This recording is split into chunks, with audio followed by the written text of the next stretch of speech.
Hello मेरे प्यारे दोस्तों, आप सभी का स्वागत है आपके प्यारे से यूट्यूब चैनल एम क्लासेज पर। आज के ये वीडियो क्लास 12th फिजिक्स के स्टूडेंटों के लिए काफी ज्यादा महत्वपूर्ण होने वाली है।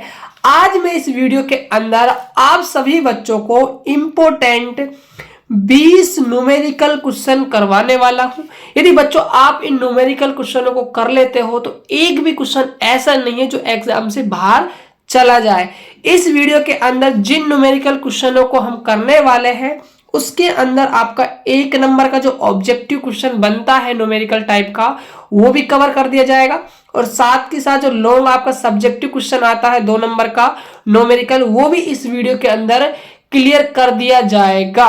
तो इस वीडियो को देखने के बाद आपका एक भी न्यूमेरिकल क्वेश्चन नहीं बचेगा।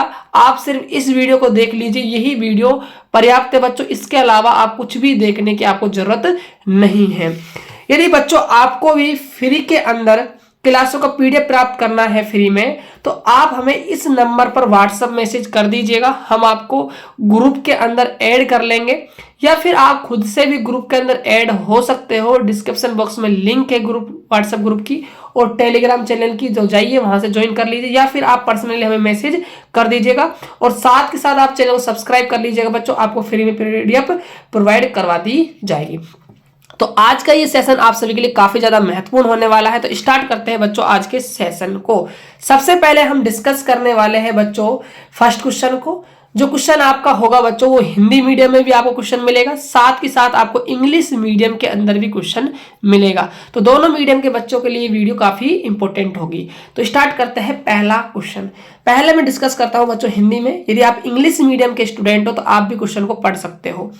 आपसे कह रहा है 2 आवेशों वाले गोले एक दूसरे पर d दूरी पर F बल लगाते हैं। यदि आवेशों को दुगना कर दिया जाए और उनके बीच की दूरी 2 गुनी कर दी जाए तो बल होगा। ये आपसे पूछा जा रहा है। तो देखिए आप इस क्वेश्चन को कैसे करने वाले हो। सबसे पहले बच्चों आप सभी को लिखना है, जो डाटा आपको दिया हुआ है वो डाटा आपको लिखना है। तो आंसर नंबर फर्स्ट भाई, 2 गोले हैं, एक गोला ये मान लीजिए, एक गोला ये मान लीजिए। इस गोले पर आवेश है Q1, इस गोले पर आवेश है Q2। इनके बीच की डिस्टेंस है कितनी d। तो इनके बीच कुलाम जो बल लग रहा है वो कितना लग रहा है भाई, आपसे कह रहा है F बल लगता है। तो कितना लगेगा कुलाम के नियम से, K Q1 Q2 बटे में दूरी का स्क्वायर। दूरी क्या है यहाँ पर d का स्क्वायर। इसको आप इक्वेशन नंबर फर्स्ट कह दीजिए।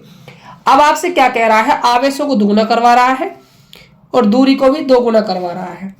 तो ये आपके जो आवेश रखे हुए हैं Q1 ये कितना कर दिया 2 गुना, यानी 2Q1, और ये भी आपका 2Q2, और बीच की जो दूरी है उसको क्या करवा रहा है 2 गुना, यानी कि 2dd हो जाएगा। राइट। अब देखिए तो कितना बल लगेगा, इस बल को आप मान लीजिए F डैश के।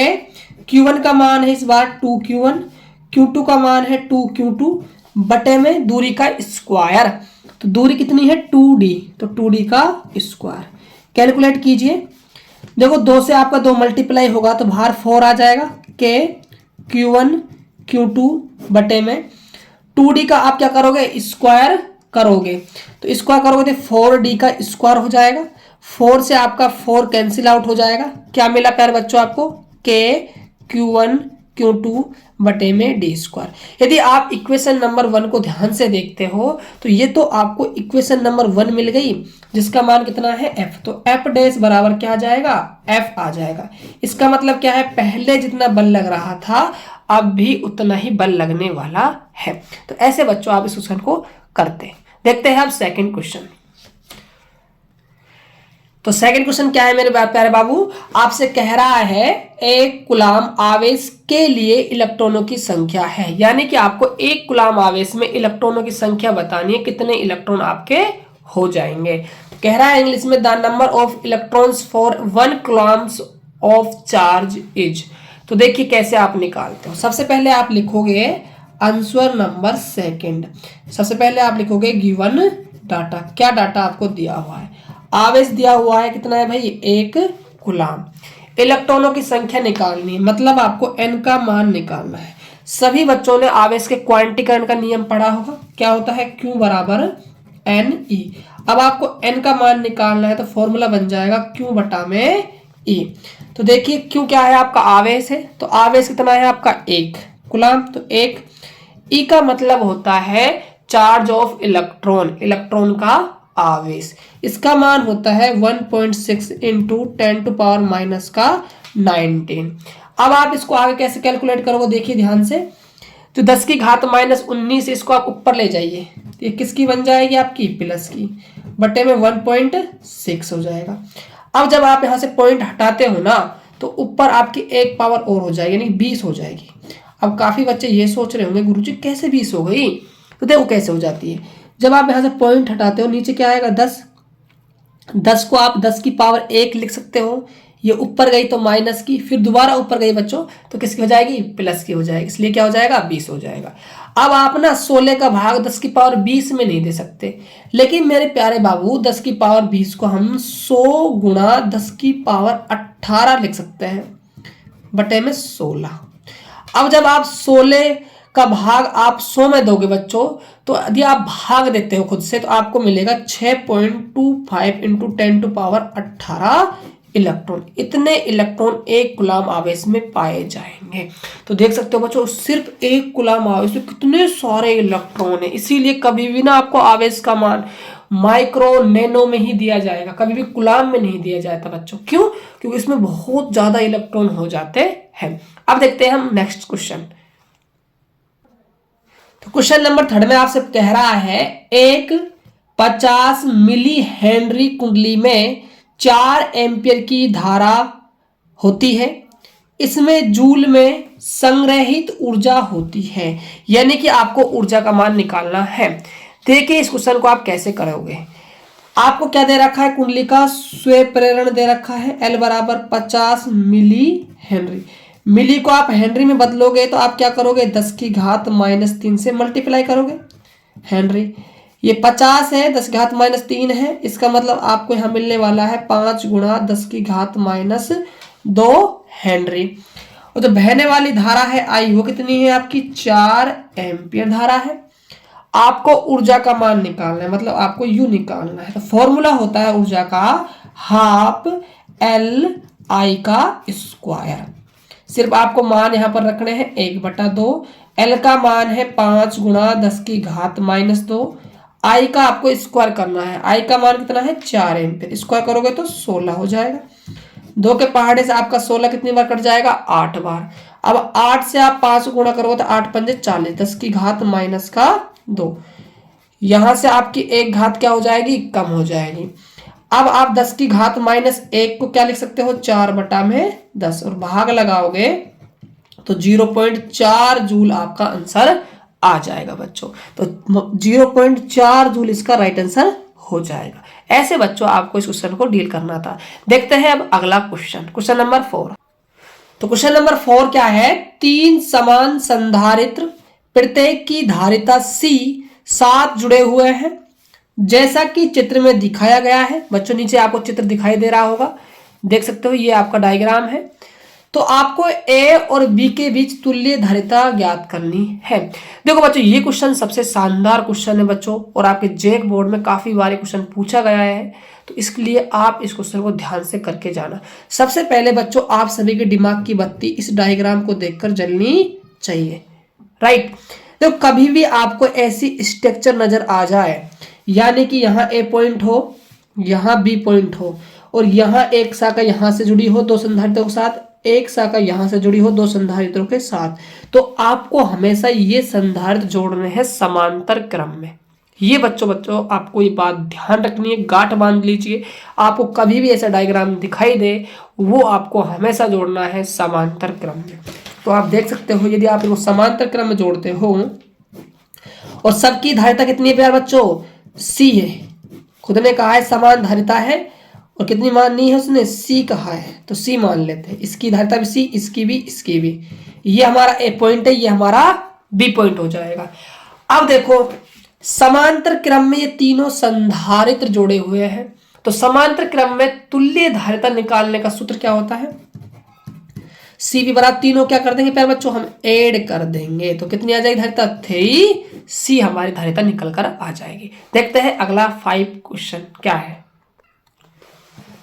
क्वेश्चन नंबर 5 बोल रहा है इलेक्ट्रॉन प्रकीर्णन द्वारा मापा गया गोलाकार नाभिक की त्रिज्या 3.6 फर्मी मीटर है। नाभिक की द्रव्यमान संख्या सबसे अधिक क्या होने की संभावना है। तो यानी कि आपको द्रव्यमान संख्या बच्चों बतानी है, नाभिक की आपको त्रिज्या दी हुई है। तो ये आपका एक नाभिक वाले चैप्टर का न्यूमेरिकल क्वेश्चन है, इसको भी हम बड़े आराम से कर देंगे। देखो कैसे करना है, तो आंसर नंबर लिखोगे आप यहाँ पर 5। आपको दी हुई है नाभिक की त्रिज्या, तो r बराबर दिया है 3.6 फर्मी मीटर। यदि आप फर्मी को चेंज करना चाहोगे तो आप क्या करोगे, 10 की घात -15 से गुणा कर दोगे। ये आपका फर्मी है जो मीटर में चेंज हो गया। आपको द्रव्यमान संख्या निकालनी है, मतलब आपको एक का मान निकालना है। अब देखो नाभिक की त्रिज्या और द्रव्यमान संख्या में रिलेशन होता है। r बराबर होता है r0 1 की पावर 1/3। जो r0 है ये आपका नियतांक होता है, इसका मान होता है 1.2 फर्मी मीटर। राइट, आपको ए बच्चों फाइंड आउट करना है। देखिए r का मान कितना है 3.6। बच्चों इस मान को आप मत जमाना, ठीक है, आप इस मान को जमाना। इसके पीछे रीजन है देखो, क्योंकि जब हम r0 का मान यहाँ रखेंगे ना तो फर्मी मीटर से आपका फर्मी मीटर चला जाएगा, ये फायदा है दोस्तों। ठीक है, तो ये फर्मी मीटर 1.2 फर्मी मीटर 1 की घात 1/3। अब देखो फर्मी मीटर से आपका फर्मी मीटर गया, पॉइंट से आपका पॉइंट कट जाएगा, 12 से आपका 36 कट जाएगा 3 बार, तो यहाँ 1 की घात 1/3 बराबर आ जाएगा 3। अब आपको तो ए निकालना है ना, तो आप क्या कर दोगे, दोनों पक्षों का क्यूब कर दोगे। तो क्यूब करोगे आप, क्यूब का मतलब है प्यारे बच्चों पावर 3 करना, यहाँ भी पावर 3, तो 3 से आपका 3 चला जाएगा, ए बराबर आ जाएगा 3 की पावर 3। और 3 की पावर 3 का मतलब है कि 3 गुणा 3 गुणा 3, तो 3 तिया 9 और 9 तिया 27, तो द्रव्यमान संख्या आ जाएगी आपकी 27 निकल के, यही आपका राइट आंसर हो जाएगा। अब देखते हैं अगला क्वेश्चन, क्वेश्चन नंबर 6। तो क्वेश्चन नंबर 6 सबसे शानदार क्वेश्चन है बच्चों, ये काफी बार आपके एग्जाम में पूछा गया है, तो इसको आप थोड़ा ध्यान से कर लीजिएगा। आपसे कह रहा है +3 माइक्रोकुलाम और -8 माइक्रोकुलाम के दो बिंदु आवेश 1 न्यूटन के बल से एक दूसरे को आकर्षित करते हैं। ये पहले की कंडीशन है, ये आवेश है, ये आवेश है, प्लस आवेश है, माइनस आवेश है, 1 न्यूटन बल से क्या करेंगे दोस्तों, आकर्षित करेंगे। डेफिनेट है, क्यों, क्योंकि प्रकृति क्या है इनकी, विपरीत है। अब आपसे कह रहा है उनमें से प्रत्येक में +5 माइक्रोकुलाम का आवेश जोड़ा जाता है। इसका मतलब है हर एक आवेश को आप अलग से चार्ज दे रहे हो बाहर से, +5 माइक्रोकुलाम। अब आपको बल की प्रकृति बतानी है। अब थोड़ा सा आप ध्यान दीजिएगा, शुरुआत में क्या हो रहा है, ये आपका एक आवेश है, ये आपका आवेश है, ये +3 माइक्रोकुलाम है, ये -8 माइक्रोकुलाम है। इनके बीच जो फोर्स लग रहा है वो लग रहा है 1 न्यूटन का। अब आपने दूरी को चेंज किया नहीं है, आपने प्रत्येक आवेश को +5 माइक्रोकुलाम आवेश दिया। यदि आप इसको +5 माइक्रोकुलाम आवेश दोगे तो यहाँ कितना बन जाएगा, ये +8 माइक्रोकुलाम। इसको आप +5 दोगे कितना बन जाएगा, फिर -3 माइक्रोकुलाम। तो अब आपको इनके बीच लगने वाले बल की प्रकृति बतानी है और साथ के साथ उसका आपको मान भी बताना है कितना बल लगने वाला है। देखो जब प्रकृति तो बिल्कुल आसान है, सजातीय आवेशों के बीच कौन सा बल लगता है, प्रतिकर्षण, और विजातीय आवेशों के बीच कौन सा लगता है, आकर्षण। तो आप देख पा रहे हो ये प्लस चार्ज है, ये माइनस चार्ज है, तो कैसी है, विजातीय आवेश है, विजातीय। तो कौन सा बल लगने वाला है भाई, आकर्षण लगेगा। चलो प्रकृति तो आपने बता दी, अब मान और निकालना कितना बल लगेगा। तो देख सकते हो आप, पहले यहाँ +3 माइक्रोकुलाम था, ये -8 माइक्रोकुलाम था। अब सिर्फ प्रकृति तो चेंज हुई है बच्चों ना, संख्यात्मक मान तो वही की वही है ना। तो जितना पहले बल लग रहा था मेरे प्यारे दोस्तों, अब भी तो उतना ही बल लगेगा ना 1 न्यूटन, क्योंकि संख्यात्मक मान नहीं बदला है। देखो क्योंकि F बराबर फॉर्मूला होता है दोनों आवेशों के मल्टीप्लाई के समानुपाती और दूरी के वर्ग के व्युत्क्रमानुपाती। दूरी को तो आपने चेंज किया ही नहीं, तो इससे तो आपको कोई लेना देना है नहीं, ठीक है। लेकिन जो आवेशों गुणनफल है ज्यादा होगा तो बल भी आपका ज्यादा होगा, लेकिन आवेश का जो परिमाण है मेरे प्यारे बच्चों वो तो आपका इक्वल है ना, तो इसीलिए आपका फोर्स भी चेंज नहीं होगा। इसलिए 1 न्यूटन बल लगेगा और प्रकृति कैसी रहेगी, आकर्षण रहेगी। ऐसे बच्चों आपको इस क्वेश्चन को डील करना था। देखते हैं क्वेश्चन नंबर 7।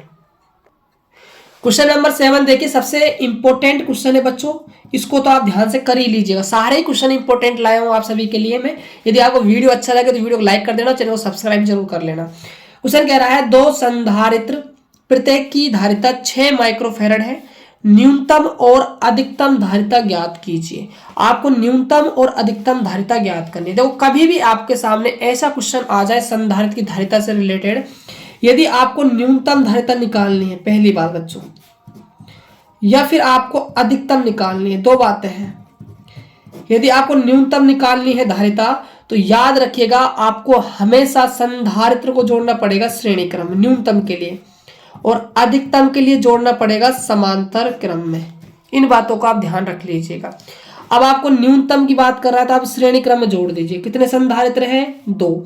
इनको आप श्रेणी क्रम में जोड़ोगे तो श्रेणी क्रम का जो फॉर्मूला होता है CS बराबर होता है दोनों संधारित्र की धारिता को मल्टीप्लाई बटे में दोनों का टोटल।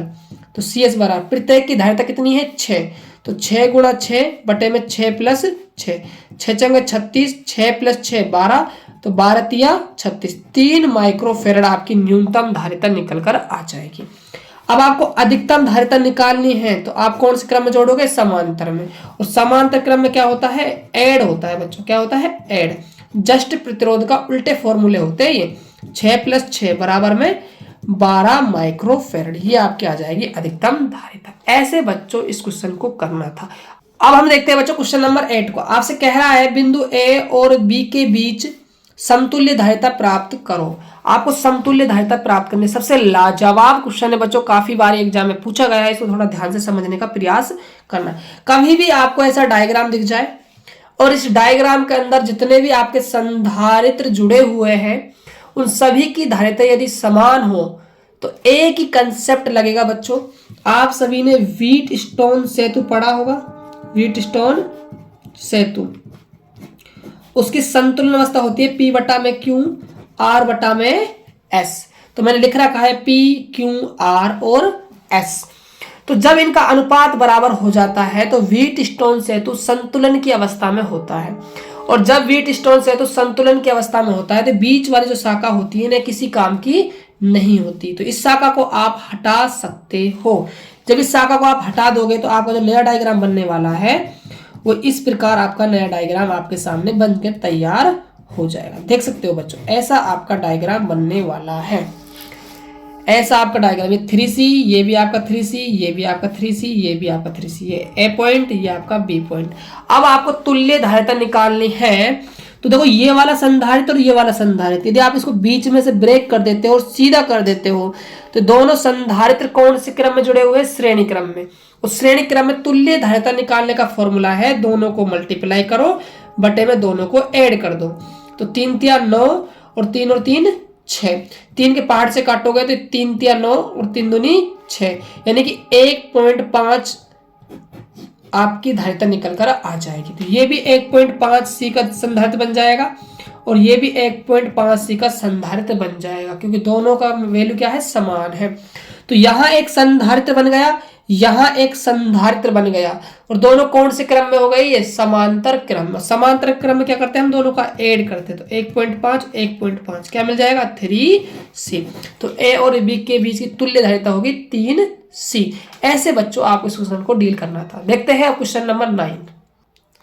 क्वेश्चन नंबर 9 कह रहा है एक प्रोटॉन 5 टेस्ला के एक समान चुंबकीय क्षेत्र में 4 गुणा 10⁷ मीटर पर सेकंड वेग से क्षेत्र के लंबवत प्रवेश करता है।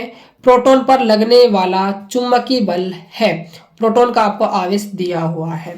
देखो ये जो आपका एक डेरिवेशन का पार्ट वाला क्वेश्चन है बच्चों, आप सभी ने डेरिवेशन पढ़ी होगी। जब भी हम चुंबकीय क्षेत्र के अंदर कोई भी आवेश रख देते हैं तो चुंबकीय क्षेत्र उस पर क्या लगाता है, बल लगाता है। तो FB का जो फॉर्मूला होता है वो आता है QVV sin थीटा। और जो आपका आवेश है यहाँ पर वो क्या है, आपका प्रोटॉन है। और जो आपका V है कितने वेग से कर रहा है, वेग दिया हुआ है। कितने चुंबकीय क्षेत्र में रखा है, 5 टेस्ला में।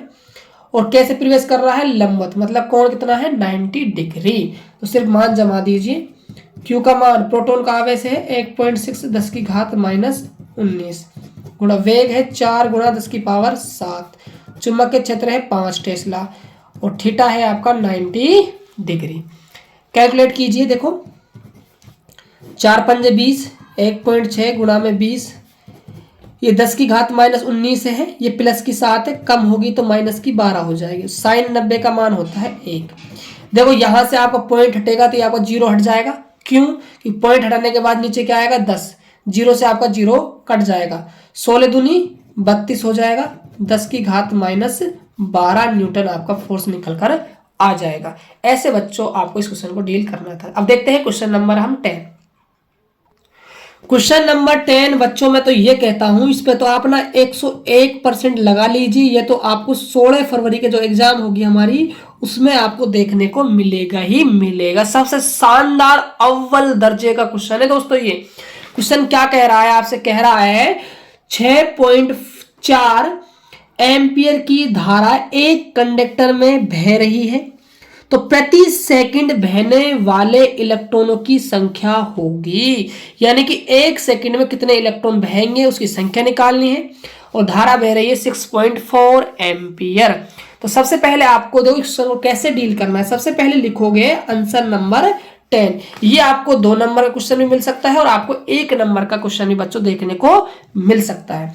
धारा का मान दिया हुआ है 6.4 एम्पियर, टाइम दिया हुआ है आपको 1 सेकंड, इलेक्ट्रॉनिक संख्या निकालनी है, मतलब आपको एन का मान निकालना है। एन जब भी हम निकालते हैं ना, हम आवेश के क्वांटीकरण नियम की बात करते हैं। फॉर्मूला होता है Q बराबर एन ई। एन हम निकालेंगे तो एन बराबर फॉर्मूला हो जाएगा Q बटा में ई। अब देखो ई का तो हमें पता है, इसका मान तो 1.6 10 की घात माइनस 19 कूलम होता है, लेकिन हमारे पास चार्ज नहीं है, हमें धारा और टाइम दिया हुआ है। जब भी हमें धारा और टाइम दिया हो और हमें क्यू को रिप्लेस करना हो तो हम बात करते हैं आई बराबर क्यू अपॉन टी वाले फॉर्मूले की। तो यहां से हम क्यू का मान निकालेंगे तो क्यू बराबर आ जाएगा आई गुणा में टी। तो एन का जो नया फॉर्मूला बनने वाला है वो बन जाएगा आई गुणा में टी बटे में क्यू। बस बच्चों अब बिल्कुल आसान है। धारा कितनी है 6.4 गुणा टाइम कितना है 1 सेकंड बटा 1.6 10 टू पावर माइनस का 19 कूलम। अब देखो ये पॉइंट से आपका पॉइंट कट जाएगा, 16 का भाग आप 64 में दोगे, कितनी बार जाएगा प्यारे बच्चों? 4 बार चला जाएगा। ये पावर ऊपर जाए किसकी हो जाएगी? ये प्लस की हो जाएगी। इतने बच्चों इलेक्ट्रॉन बहने वाले हैं 1 सेकंड में। जो धारा कितनी बहेगी 6.4 एम्पीयर। ऐसे बच्चों इस क्वेश्चन को आपको करना था। देखते हैं क्वेश्चन नंबर 11। तो क्वेश्चन नंबर 11 क्या है, देखिए ध्यान से दोस्तों। यदि किसी पिंड पर 100 नैनो कूलम आवेश है तो पिंड पर कितने इलेक्ट्रॉन मौजूद है? इस बार आपको आवेश दिया है, इलेक्ट्रॉनों की संख्या पूछ रहा है। बिल्कुल बेहद ही आसान सा क्वेश्चन है बच्चों, लेकिन काफी बार एग्जाम में आया हुआ है, इसीलिए आपको इस तरह के पैटर्न के क्वेश्चन करना बेहद जरूरी है। तो आपको क्यू का मान दिया हुआ है कितना है 100 नैनो कूलम। नैनो को आप चेंज करोगे तो आप 10 की घात माइनस 9 से मल्टीप्लाई करोगे कूलम, तो यहां बच जाएगा 10 की घात माइनस 7 कूलम। इलेक्ट्रॉनिक संख्या यानी कि एन का मान निकालना है, और जब भी हम एन का मान निकालते हैं तो हम फॉर्मूला जानते हैं क्यू बराबर एन ई होता है। एन का मान निकालोगे तो क्यू बटा में ई फॉर्मूला बन जाएगा। क्यू का मान कितना है 10 की घात माइनस 7। ई से आप परिचित हो ही, ये वैल्यू होती है। अब देखो आप आगे, ये पावर ऊपर जाएगी तो प्लस की हो जाएगी, घटेगी तो 12 हो जाएगी 1.6। अब देखो यहां से एक पॉइंट और जाएगी तो ऊपर प्लस हो जाएगी एक पॉइंट इसमें, यानी कि आपका 13 हो जाएगा। अब देखो आगे एन निकालना है, तो यहां आप क्या करोगे 100 गुणा 10 की पावर 11 में इसको तोड़ दोगे, बटे में 16 भाग लगाओगे तो 6.25 इंटू 10 टू पावर 11 इलेक्ट्रॉन निकल कर आ जाएंगे। भाग तो बच्चों आप लगा ही सकते हो। तो ऐसे बच्चों क्वेश्चन नंबर 11 को करना था। आई होप कि आपको काफी शानदार वीडियो लग रहा होगा बच्चों, ये मैं दावे से कह सकता हूं। इसीलिए आप जितना हो सके इस वीडियो को अपने दोस्तों के पास शेयर करना बच्चों, क्योंकि हमें आपके सपोर्ट की जरूरत है। देखते हैं क्वेश्चन नंबर 12। तो क्वेश्चन नंबर जो 12 है बच्चों, ये भी काफी बार एग्जाम में आया है और काफी बार बच्चों को परेशान इसने किया है, लेकिन आज हम इसको परेशान कर देंगे। आपसे कह रहा है विद्युत क्षेत्र का मान आपको दिया हुआ है बच्चों। एक आवेशित कण का अपवाह वेग आपको दिया हुआ है, कण की आपसे गतिशीलता का मान पूछा जा रहा है। तो देखिए आप इसको क्वेश्चन को कैसे करोगे। तो आपको सबसे पहले लिखना है क्या क्या डाटा आपको दिया हुआ है। ई का मान दिया है 2.1 इंटू 10⁻10 वोल्ट मीटर इनवर्स। आपको अपवहन वेग मतलब आपको वीडी का मान दिया हुआ है 8.4 इंटू 10⁻4 मीटर सेकेंड इनवर्स। गतिशीलता मतलब आपको न्यू निकालना है, राइट। तो फॉर्मूला आपने पढ़ा होगा कि जो अपवहन वेग होता है वो विद्युत क्षेत्र की तीव्रता का समानुपाती होता है। जब हम यहाँ से समानुपाती हटाते हैं तो यहाँ पर न्यू आता है, जिसे हम क्या कहते हैं, गतिशीलता कहते हैं। तो जो न्यू का जो बच्चों फॉर्मूला बनने वाला है वो बन जाएगा वीडी बटा में ई, राइट। वीडी का मान कितना है 8.4 इंटू 10⁻⁴। ई का मान 2.1 इंटू 10⁻10। अब देखो पॉइंट से आपका एक पॉइंट कट जाएगा, 21 का भाग आप इसमें दोगे 84 में तो कितनी बार जाएगा भाई, 4 बार चला जाएगा। पावर ऊपर जाएगी प्लस हो जाएगी और माइनस लेस होगी तो प्लस की 6 बच जाएगी। तो बच्चों ये आपकी गतिशीलता आ जाएगी। ऐसे बच्चों इस क्वेश्चन को आपको करना है। देखते हैं अब अगला क्वेश्चन।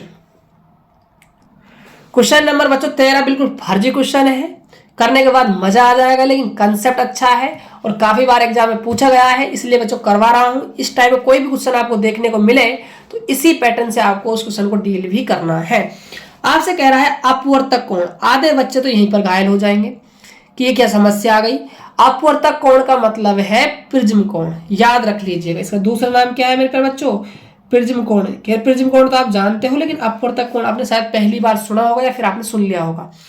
8 डिग्री वाला एक पतला प्रिज्म 4 डिग्री का विचलन उत्पन्न करता है, तो प्रिज्म के पदार्थ का अपवर्तनांक होगा, ये आपसे पूछा जा रहा है। तो देखिए सबसे पहले आपको लिखना है क्या क्या मान आपको दिया हुआ। अपवर्तक कोण प्रिज्म कोण, ए का मान दिया हुआ है कितना है 8 डिग्री, और आपको विचलन उत्पन्न करता है कितने डिग्री का, 4 डिग्री का, और विचलन को हम रिप्रेजेंट करते हैं डेल मिनिमम से, कितना है 4 डिग्री।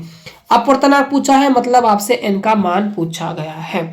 तो देखो संबंध होता है बच्चों, ये प्रिज्म की एक बड़ी सी डेरिवेशन है, इसका मैं आपको एक वीडियो लाने वाला हूं, काफी शानदार वो वीडियो होगा जिसके अंदर हम पूरे प्रिज्म की डेरिवेशन को क्लियर करेंगे, क्योंकि बच्चों ये इंपॉर्टेंट डेरिवेशन एग्जाम में आ सकती है, इसलिए तो वीडियो आपको बहुत ही जल्द मिलने वाली है, टेंशन मत लीजिए। फॉर्मूला होता है डेल मिनिमम बराबर ए एन माइनस का ए। तो डेल मिनिमम आपको दिया हुआ 4 डिग्री, ए का मान 8 डिग्री, एन माइनस का 1। अब 8 का भाग दोगे 4 में तो 4 डिग्री बटा में 8 डिग्री बराबर में एन माइनस का 1। अब देखो डिग्री 4 डिग्री और 8 डिग्री कटेगा तो ये आएगा आपका 1 बटा में 2, 4 से कट जाएगा एन माइनस का 1।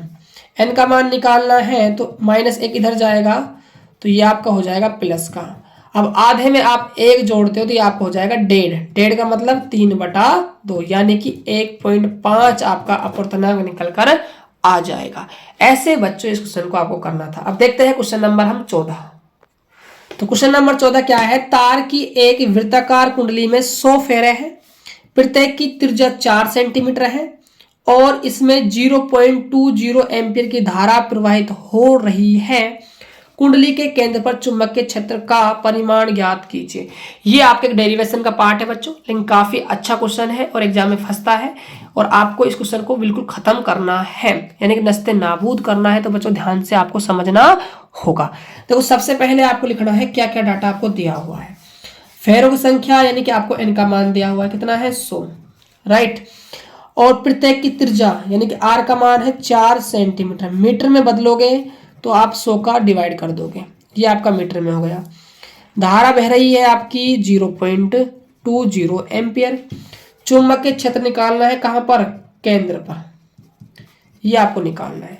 तो कुंडली के केंद्र पर चुंबकीय क्षेत्र का फॉर्मूला होता है बी बराबर में न्यू नोट एन आई अपॉन में 2r, ये होता है।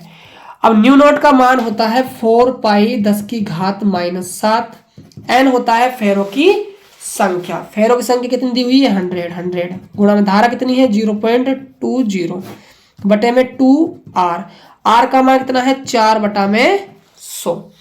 अब देखो अब ध्यान से यहां से आपको कैलकुलेट करना है, गलती बच्चों से यहां पर होती है कैलकुलेशन में। देखो इस पॉइंट को जब आप हटाओगे ना तो नीचे क्या आएगा, 100 आएगा। तो इस 100 से 100 कट जाएगा, मतलब 100 से पॉइंट गया। समझ सकते हो आराम से, ठीक है। अब देखो 4 से आपका 100 कट जाएगा कितनी बार, 25 बार। 25 कहाँ चला जाएगा आपका टॉप पर, तो क्या मिलेगा 4 पाई इंटू 10⁻⁷ गुणा में 20, और यहाँ आपका आ जाएगा 25। और यहाँ कितना बचेगा भाई, 2 बचेगा। अब देखो आगे कैसे करना है। 25 को आप ना 20 से गुणा करो तो 25 दूनी 50, एक जीरो ही लग जाएगी, तो 4 पाई गुणा में 500 हो जाएगा। ये 10⁻⁷ बटे में 2। 2 से आपका कट जाएगा ये 4 2 बार, तो यहां से आएगा आपका पास 2 पाई गुणा में 5। और ये आप इसको लिख सकते हो 5 गुणा 10⁻², 100 हो जाएगा ना भाई। ये 5 गुणा 100 500 होता है ना, तो यहां से आपका आएगा 10⁻⁻5। अब आप इसको अंदर गुणा करते हो तो ये आपका आएगा 10 पाई इंटू 10⁻5। तो यहाँ एक पावर मिल गई दोबारा, तो ये पाई गुणा 10⁻4। और पाई का मान कितना होता है मेरे प्यारे बाबू, 3.14 10⁻4। और चुंबक के क्षेत्र का मान टकला यानी कि टेस्ला होता है। ऐसे कैलकुलेशन यदि आप करते हो ना तो क्वेश्चन जल्दी होगा और फुल आपको मार्क्स मिलने वाले हैं। देखते हैं क्वेश्चन नंबर 15। क्वेश्चन नंबर 15 कह रहा है दो प्रकाश तरंगों की तीव्रताओं का अनुपात 16:9 है, वहां व्यतिकरण पैटर्न में अधिकतम और न्यूनतम तीव्रताओं का अनुपात होगा। सबसे शानदार क्वेश्चन है, तीव्रताओं का अनुपात पूछ रहा है मैक्सिमम और न्यूनतम का। तो देखिए सबसे पहले आपको लिखना है क्या क्या डाटा आपको दिया हुआ है। तो आपको I1 और I2 का आपको रेशो दिया हुआ है, कितना है 16:9। और अनुपात निकालना है आपको I मैक्सिमम बटे में I मिनिमम का, ये निकालना है। देखिए तो I मैक्सिमम बटे में जो I मिनिमम का फॉर्मूला होता है वो होता है रूट के अंदर I1 प्लस में रूट के अंदर I2 का स्क्वायर बटे में रूट के अंदर I1 माइनस रूट के अंदर I2 का स्क्वायर। अब देखो तो I1 का मान कितना है 16, I2 का मान कितना है 9। यहाँ पे देखिए 16 माइनस का रूट 9 का स्क्वायर, तो I मैक्सिमम बटे में I मिनिमम। देखो 16 का वर्गमूल होता है 4, 9 का वर्गमूल होता है 3। 16 का वर्गमूल होता है 4, 9 का होता है 3 स्क्वायर। देखो 4 और 3 हो जाएगा 7, 7 का स्क्वायर। 4 में से 3 गया तो 1 का स्क्वायर। 7 का स्क्वायर होता है 49 और 1 का 1। तो हम कह सकते हैं कि I मैक्सिमम और जो I मिनिमम का जो अनुपात है वो 49/1, यानी कि I मैक्सिमम अनुपात I मिनिमम जो होगा वो 49/1 हमारा राइट आंसर हो जाएगा। ऐसे बच्चों इस क्वेश्चन को करना था। आई होप कि आपको क्वेश्चन अच्छी तरह से समझ में आ गया होगा। अब देखते हैं क्वेश्चन नंबर 16। तो क्वेश्चन नंबर 16 क्या कह रहा है, किसी श्रेणी क्रम LCR परिपथ में L है स्वयंपरण गुणांक, जिसका मान दिया हुआ है 0.5 हेनरी। संधारित्र की धारिता दी हुई है 8 माइक्रोफेरड और आपको प्रतिरोध का मान दिया हुआ है 100 ओम है। परिपथ की अनुनादी आवृत्ति आपको निकालनी, मतलब आपको FR का मान निकालना है। तो देखिए इस क्वेश्चन को आप कैसे करोगे। तो क्वेश्चन नंबर 16, तो अनुनादी आवृत्ति का फॉर्मूला होता है 1/2 पाई √ के अंदर LC। देखो जो L का मान दिया हुआ है वो 0.5 हेनरी है, नो प्रॉब्लम, क्योंकि ये SI यूनिट में आपको दिया हुआ है। लेकिन जो धारिता है ना वो आपको माइक्रो में दी हुई है, इसको चेंज करोगे आप तो 10⁻⁻6 से आपको गुणा करना पड़ेगा। तो गुणा कर दिया। R का यहाँ पर बच्चों कोई भी रोल नहीं है, ये टाइम पास के लिए दिया हुआ है जिससे बच्चे कंफ्यूज हो जाए, ठीक है। तो FR बराबर में 1/2 पाई √ L का मान 0.5 गुणा में 8 गुणा 10⁻⁻6। अब देखो 2 पाई। अब देखो क्या करोगे, यहां से भी आप पॉइंट हटाओगे तो 10 आएगा, 10 आपको ऊपर जाएगा तो ये क्या हो जाएगा आपका -7 हो जाएगी पावर। तो 5 गुणा 8 10⁻⁻7। तो FR बराबर 1/2 पाई √ अब देखो आप 5 को आप 8 से गुणा करोगे तो 8 पंजे 40 10⁻⁻7। अब देखो तो 2 पाई √ के अंदर यहां से आपकी एक पावर कम हो जाएगी क्योंकि यहाँ एक प्लस की पावर मिल गई, तो 4 गुणा 10 की घात -6। रूट से ये बाहर आएगा ना आपका, तो 1/2 पाई, 4 का वर्गमूल 2 और इसकी घात जो है बच्चों वो 10 की घात -3 बाहर आ जाएगी।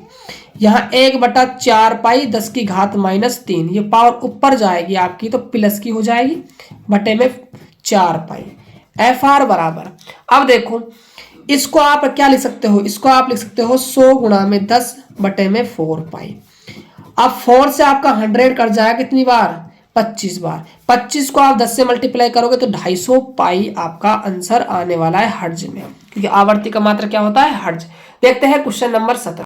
देखते हैं क्वेश्चन नंबर 17 कह रहा है श्रेणी क्रम में प्रत्येक क्षमता C के 3 कैपेसिटर जोड़े जाते हैं तो तुल्य धारिता का मान होगा।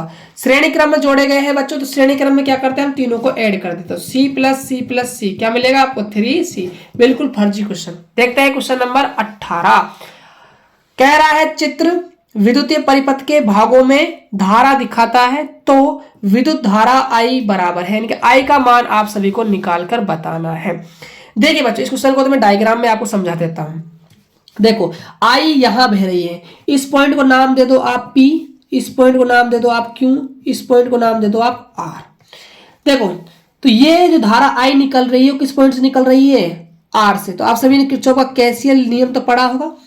तो यहां से 2 एम्पियर गई, यहां से 2 एम्पियर गई, तो यहां से कितनी गई फिर 4 एम्पियर। अब देखो इस पॉइंट पर 4 एम्पियर प्रवेश कर रही है, 1 एम्पियर बाहर निकल रही है, तो आने वाली को प्लस और जाने वाली को क्या ले सकते हो आप माइनस, या फिर आप उल्टा भी ले सकते हो, लेकिन फिलहाल हम आने वाली को प्लस और जाने वाली को माइनस।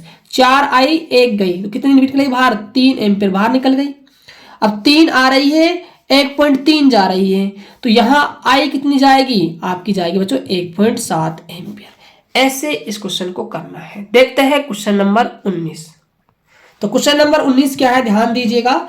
3 आवेश है +3Q प्लस Q और Q एक सरल रेखा के में समान दूरी पर रखे गए हैं। समान दूरी पर तीनों आवेशों को रखा गया है। तो देखिए ये एक रेखा है, यहाँ प्लस का 3Q, यहाँ प्लस का Q और यहाँ प्लस का कैपिटल Q को सरल रेखा में समान दूरी पर रखा गया है। Q पर कुल बल को शून्य करने के लिए Q का मान कितना होगा। Q पर हमें बल को क्या करना है भाई, शून्य करना है, तो Q का कितना मान होगा ये हमसे पूछा जा रहा है। तो देखो Q पर +3Q बल लगाएगा और प्लस Q पर कैपिटल Q भी बल लगाएगा, तो दोनों बलों को हम ऐड करके क्या करेंगे, शून्य के बराबर बच्चों कर देंगे। तो कितना बल लगेगा यहाँ से, K 3Q Q बटे में दूरी मान लीजिए समान है ना दूरी, तो R यहाँ की भी R मान लीजिए, R का स्क्वायर प्लस ये कितना बल लगाएगा, K गुणा में स्मॉल q गुणा में कैपिटल Q बटे में R के स्क्वायर बराबर में 0। अब देखिए इसको आप इधर पक्षांतर कर दीजिए, तो K गुणा में 3Q से Q मल्टीप्लाई हुआ तो 3Q स्क्वायर R स्क्वायर बराबर में K गुणा में स्मॉल q गुणा में कैपिटल Q बटे में R स्क्वायर। पक्षांतर करोगे तो क्या हो जाएगा आपका, माइनस का हो जाएगा। कैसे आपका K कट गया, R स्क्वायर से आपका R स्क्वायर कट गया, 1Q से आपका 1Q कट गया, तो यहाँ 3Q बचा और यहाँ माइनस का Q बचा। Q का मान आपको निकालना है तो Q का मान आ जाएगा माइनस का 3Q। तो ये आपका बच्चों राइट आंसर हो जाएगा। देखते हैं क्वेश्चन नंबर, फाइनल क्वेश्चन है, लास्ट एंड फाइनल क्वेश्चन है, क्वेश्चन नंबर 20। तो क्वेश्चन नंबर 20 कह रहा है 400 सेंटीमीटर स्क्वायर क्षेत्रफल वाले 70 मोड़ वाले कुंडल, कुंडल का मतलब है कुंडली की बात कर रहा है, कुंडली पर कौन सा टॉर्क कार्य करता है जिसमें 20 एम्पियर की धारा समकोण पर 0.2 टेस्ला के एक समान चुंबकीय क्षेत्र तक होती है। सबसे शानदार क्वेश्चन है। देखिए क्षेत्रफल दिया हुआ है आपको 400 सेंटीमीटर स्क्वायर, मीटर में बदलोगे तो आप क्या करोगे भाई, आप 100 गुणा में 100 का भाग दे दोगे, क्योंकि बच्चों सेंटीमीटर होता तो 100 का भाग लगता, स्क्वायर है इसलिए 2 बार 100 को गुणा कर दिया। फेरे कितने हैं आपके, फेरे है 70 और बहने वाली धारा कितनी है आपकी 20 एम्पियर और चुंबक के क्षेत्र यानी बी का मान कितना है 0.2 टेस्ला। आपसे टॉर्क पूछ रहा है बलागुण, तो एक बड़ी सी डेरिवेशन का पार्ट है, तो टॉर्क का जो फॉर्मूला होगा वो होगा बीना साइन थीटा, राइट। अब देखिए बी का मान कितना है 0.2, आई कितनी है धारा 20 गुणा एन फेरोक्स संख्या कितनी है, फेरोक्स संख्या 70, क्षेत्रफल कितना है क्षेत्रफल देखो यहां से आप ना 2 जीरो को भी काट सकते हो, तो 4/100 मीटर स्क्वायर लिख सकते हो, तो 4 गुणा में 100। और कैसे प्रवेश कर रही धारा समकोण पर, यानी कि थीटा का मान कितना है 90 डिग्री है, तो साइन 90 डिग्री। अब देखिए आप कैसे करोगे, तो टोर बराबर में देखो यहां से पॉइंट हटेगी, नीचे 10 आएगा, इस 10 से 0 कट जाएगी आपकी, 1 0 आपकी ये कट गई, क्या बचा यहाँ पर 2 गुणा में 2 गुणा में 7 गुणा में 4 बटे में 10, और साइन 90 की वैल्यू होती है 1। सिर्फ अब आपको मल्टीप्लाई करना है, 2 दूनी 4, 4 को आप 4 से करोगे तो 16 गुणा में 7 बटे में 10, 10 का आप भाग लगा दीजिए 16 में, तो 1.6 सॉरी गुणा में 7, 7 को मल्टीप्लाई करो, सचिंग 42, 42 का 2 हासिल आई 4, 7 कम 7, 7 और 4 11, तो 11.2 बच्चों इसका राइट आंसर आ जाएगा, किसका, बलागुण का। ऐसे बच्चों आपको इस क्वेश्चन को करना था। तो इस वीडियो के अंदर मैंने आप सभी को 20 न्यूमेरिकल क्वेश्चनों को करवा दिया है, जो very very very very important है, जो आपका 1 नंबर का भी और आपका 2 नंबर का भी पूछा जाएगा। यदि अभी तक आपने व्हाट्सएप ग्रुप ज्वाइन नहीं किया है तो आप 9024796410 पर व्हाट्सएप मैसेज कर दीजिएगा, हम आपको ग्रुप के अंदर ऐड कर देंगे। साथ इस क्लास का पीडीएफ भी आपको व्हाट्सएप प्रोवाइड करवा दिया जाएगा। यदि आप चैनल पहली बार आए, चैनल को भी सब्सक्राइब कर लीजिएगा, जितना हो सके इस वीडियो को अपने दोस्तों के पास शेयर कर दीजिएगा। तो मिलते हैं और एक बेहतर वीडियो के साथ, तब तक के लिए जय हिंद, वंदे मातरम।